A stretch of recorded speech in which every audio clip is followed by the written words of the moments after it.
Mas, assim, essa mudança, eu acho que veio num momento crucial, assim, da minha carreira. Eu sempre poupei dinheiro, desde criança. Eu era uma criança estranha, né? Bem atípica. E cheguei pros meus pais, falei, e aí, eu tenho uma poupança pra comprar um carro? Meus pais falaram, não, cresce e aparece, não tem nada pra você aqui.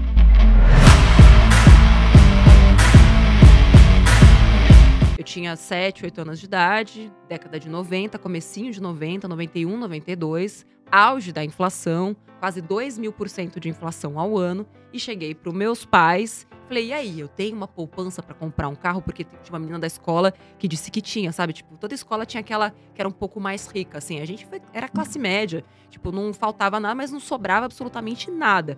Era viver hoje e amanhã vamos ver o que vai dar. Inclusive, desse auge da inflação. E meus pais falaram, meu, cresce e aparece, meu, não tem nada pra você aqui. E aí aquilo ficou na minha cabeça, eu comecei a guardar dinheiro com 7, 8 anos de idade. Então, eu transformei aquilo num hábito. Pô, se eu não tenho a grana pro carro, então o carro virou a minha meta. E aí, tinha o dinheiro pra comprar o carro.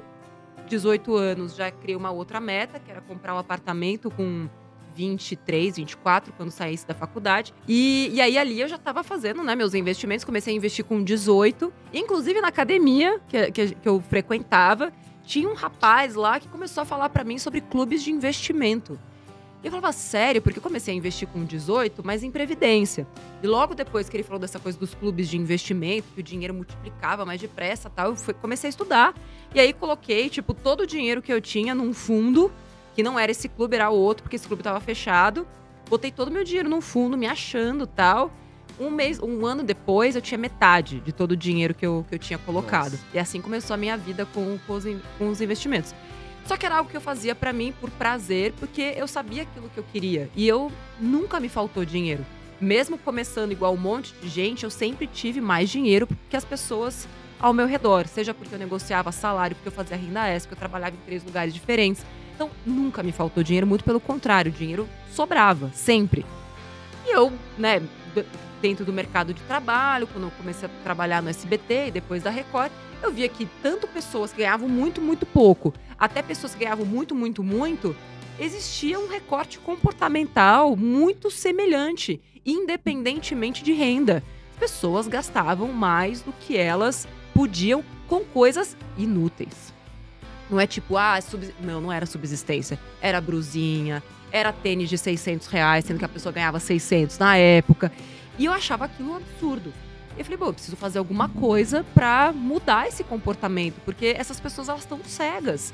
Elas estão indo por um caminho e elas não estão vendo o que tem lá na frente, mas eu tô, porque eu via, né, como jornalista, a pirâmide etária, eu sabia já da crise previdenciária já desde 2008, que assim, o Brasil tava indo por um caminho muito ruim, que em 2040 aproximadamente a gente ia ter mais idosos do que crianças. E que a gente tava indo pra um abismo. E ninguém tava vendo, eu me sentia meio que maluca. E aí foi aí que eu sugeri fazer um quadro, aproveitar que tava lá no Hoje em Dia, né, o programa que eu trabalhava, né, como repórter na Record. Sugeri um quadro de transformação financeira. Eu sempre fui apaixonada por entretenimento, por realities de transformação. Falei, por que não fazer um reality de transformação para as pessoas? Pegar gente endividada e transformar essas pessoas em investidoras em 4 semanas. Um negócio bem uau, assim. E foi aí que tudo começou, porque, né, o diretor do programa falou, olha, Nath, sua ideia é tão boa, que o apresentador vai fazer. Nossa, que dor no coração. Ela, Nath, conta isso no livro dela, né? Ela montou um projeto, Exato. Aí você vai com um projeto, né, toda feliz, que você... Já aconteceu tanto isso comigo na TV também, Nath? Pois é, normal. Você dá uma ideia, ou a pessoa fala, não, sua ideia é horrível, né? E aí você sai, pô, tudo bem. Ou você vem com uma puta ideia, aí depois você vê que outra pessoa tá fazendo. Pois é, mas eu acho que esse foi um momento chave, assim, sabe? Eu até conto no livro que foram esses 2 nãos que me forjaram, assim, sabe? Porque eu fiz uma pergunta, eu escolhi não ter ódio, não ter ranço. Todo mundo fala, hoje esse chefe... Falei, gente, eu não penso sobre isso. Porque não é sobre você se vingar e sobre aquele que te puxou o tapete. Não, tipo, é sua escolha. Eu decidi ser a maior influenciadora de finanças do Brasil naquele momento. Porque ele falou pra mim, eu perguntei, por que eu não? Ele falou, porque você não é uma especialista. E o outro é. Tipo, você é só uma repórter. Tipo, sentar lá, Cláudia, assim, sabe? Sim. Falei, bom, mas naquele momento que ele me deu o argumento, ele também me deu uma chave. Eu falei, então eu preciso de um carimbo? Beleza, então eu vou virar a maior especialista em finanças do Brasil. E aí eu comecei a estudar, ganhei Prêmio Nacional de Planejamento Financeiro lá pelo IBCPF, que hoje é Instituto Planejar. Comecei a estudar economia comportamental e prêmio. Mas eu continuei lá, porque isso foi 2012. Eu fiquei 3 anos tentando fazer esse projeto dar certo lá dentro. E era sempre tipo, isso não é importante. E as pessoas na TV falam assim, né? Tipo, o seu projeto não é importante. Vai lá cobrir, sei lá… Aquela matéria tal, Aquela matéria lá, nada a ver. O alagamento da Marginal. O alagamento da Marginal é muito mais importante do que esse seu quadro com potencial de transformar o Brasil. Sabe? De mudar as pessoas, terem planejamento financeiro. Mas eu continuei com isso na minha cabeça. E eu criei um projeto paralelo. Então, eu usei aquilo que eu tinha mandado, coloquei o projeto na Biblioteca Nacional, comecei a bater em todas as portas de produtoras, de emissoras, de TV a cabo, TV aberta, TV do interior, rádio, pequeno, médio, grande. Não. Tipo, 3 anos de portas batendo na minha cara. Quando eu achava que tava perto, não vai. Aquela coisa começa a esfriar, a pessoa começa, tipo, a, ser mais evasiva. E aí eu falei, quer saber? Eu vou criar meu blog. Aí primeiro criei um blog, né? Peguei o nome do projeto lá, que eu tinha colocado, né, do programa Me Poupe. Me Poupe era o projeto do programa, do reality que eu tinha criado. Não era pra ser a empresa.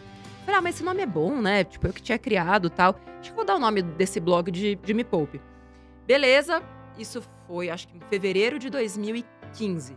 Quando foi junho, falei, quer saber, esse negócio de YouTube tá bombando, tinha Kéfera, Felipe Neto e etc, tal, canais com 1 milhão de pessoas. O maior canal de finanças da época tinha 40 mil inscritos.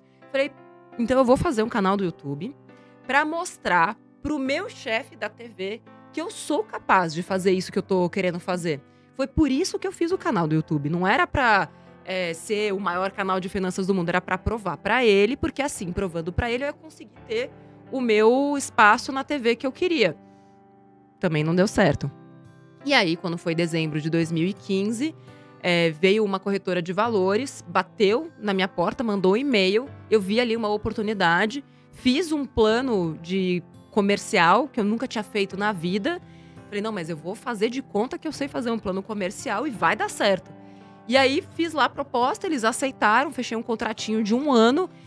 Falei, ufa, agora eu tenho 1 ano pra fazer essa merda dar certo e fazer esse negócio decolar. A galera ficou louca, acharam que eu tinha ficado maluca. Imagina, pedindo demissão de uma TV, com cargo, ganhando bem, salário e tudo mais. Mas eu tava tão infeliz. Então, e outra, pra mim, poder mudar a vida das pessoas, aconteceu algo muito fatídico que eu conto no livro também. Eu me separei em 2014. E naquela mesma semana eu tava fazendo uma reportagem sobre violência doméstica. E eu descobri que a maioria das mulheres que acaba se submetendo a esses relacionamentos, isso acontece por causa da dependência financeira. E naquela época, foi naquela mesma semana que a gente separou, o meu ex chegou e falou, vamos vender o apartamento que a gente tinha comprado juntos à vista, né? Quanto que eu consegui, inclusive 15%. Vamos vender e cada um fica com a sua parte. Deus que me livre, tipo, aquele apartamento era a minha liberdade, era a minha vida, assim. E aí eu fui olhar, né, nos meus investimentos e eu tinha dinheiro pra comprar a parte dele. E, assim, é como se naquele momento, tudo que eu vivi, minha vida inteira, as pessoas dizendo que eu era muquirana, mão de vaca, esquisita, ET. Até meu ex-marido, tipo, existia um certo bullying, assim, sabe?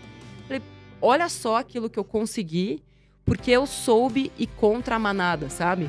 Mesmo as pessoas dizendo, mesmo todo mundo falando, tipo, cara, não tem preço você poder literalmente comprar a sua liberdade. E ali eu vi mulheres que, por não ter esta consciência, não ter este conhecimento, estavam presas.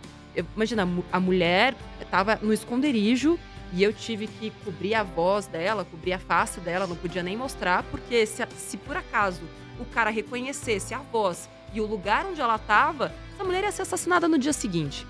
Então, assim, nessa hora, eu percebi como os meus receios de pedir demissão eram pequenos, assim, sabe? O que era o meu medo de não dar certo perto do que estava do outro lado. O quanto custaria para aquela mulher a minha escolha de não fazer uma escolha difícil, sabe? E é o que eu tenho feito desde então. Então, acho que a primeira coisa parte das nossas crenças. E não tem nada a ver com crenças limitantes, não. No Brasil, a gente desconfia e a gente aponta o dedo para quem ganha muito dinheiro. Não sei de onde a gente tirou isso, não sei de onde vem, mas a gente costuma recriminar, inclusive criminalizar, apontando o dedo para quem ganha muito dinheiro, como se se ganhou muito dinheiro, deve ter feito alguma coisa errada. Mas também a família, mas também a família. Vocês têm noção do quanto que eu ouvi isso? Tipo, de lá até aqui, inclusive de colegas jornalistas, assim, sabe? Então a gente tem essa aura, assim, do tipo... Primeiro, se eu nasci pobre, vou morrer pobre. Eu não posso sair dessa condição, o que também não é verdade quando você tem acesso a conhecimento. E hoje existe conhecimento da melhor qualidade de graça aqui no canal de vocês, no Me Poupe, sem contar toda essa leva de excelentes influenciadores, né, de finanças, educação financeira. Que vem crescendo, sem falar sobre empreendedorismo. Hoje, qualquer coisa que você quiser aprender, você aprende de graça. No YouTube, de matemática, geografia, corte e costura, maquiagem, tudo. Não existe nada que você não possa aprender se você tiver uma boa curadoria e souber continuar, né, aprendendo cada vez mais.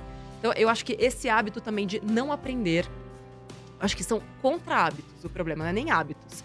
É o hábito de fazer sempre o mais simples, o mais fácil e o mais confortável. É o hábito de ligar a TV e ver novela, em vez do hábito de ler um livro.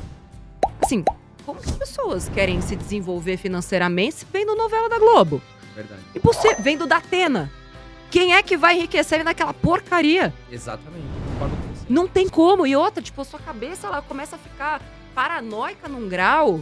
Gente, minha vida começou a mudar quando eu parei de assistir TV. Eu trabalhava na TV, mas eu não assistia, porque... E eu tentava, assim, também de uma forma sobre-humana, fazer conteúdos e matérias que quem tivesse do outro lado pudesse aprender alguma coisa com aquilo, sabe? Ou pelo menos ter uma esperança, assim, sabe? Porque se a gente continuar colocando sangue, violência e não mostrando que existe um país bom, que existem exemplos positivos e que tem muita coisa que dá certo, a gente é levado a acreditar que só quem é ruim existe, né? Vence. A pessoa acaba ficando até sem esperança. Exato. Né? De repente mudar o projeto, de ter uma família. Exato. Isso não é verdade. Você não só pode dar certo e vencer na vida, como pode ficar muito, muito rico. Licitamente. Com muito esforço. Dá pra ficar rico rápido? Dá. Com sacanagem. Dá pra ficar rico devagar, trabalhando, ganhando cada vez mais valor, investindo cada vez melhor? Dá também. Mas se você quer isso do dia pra noite, esquece.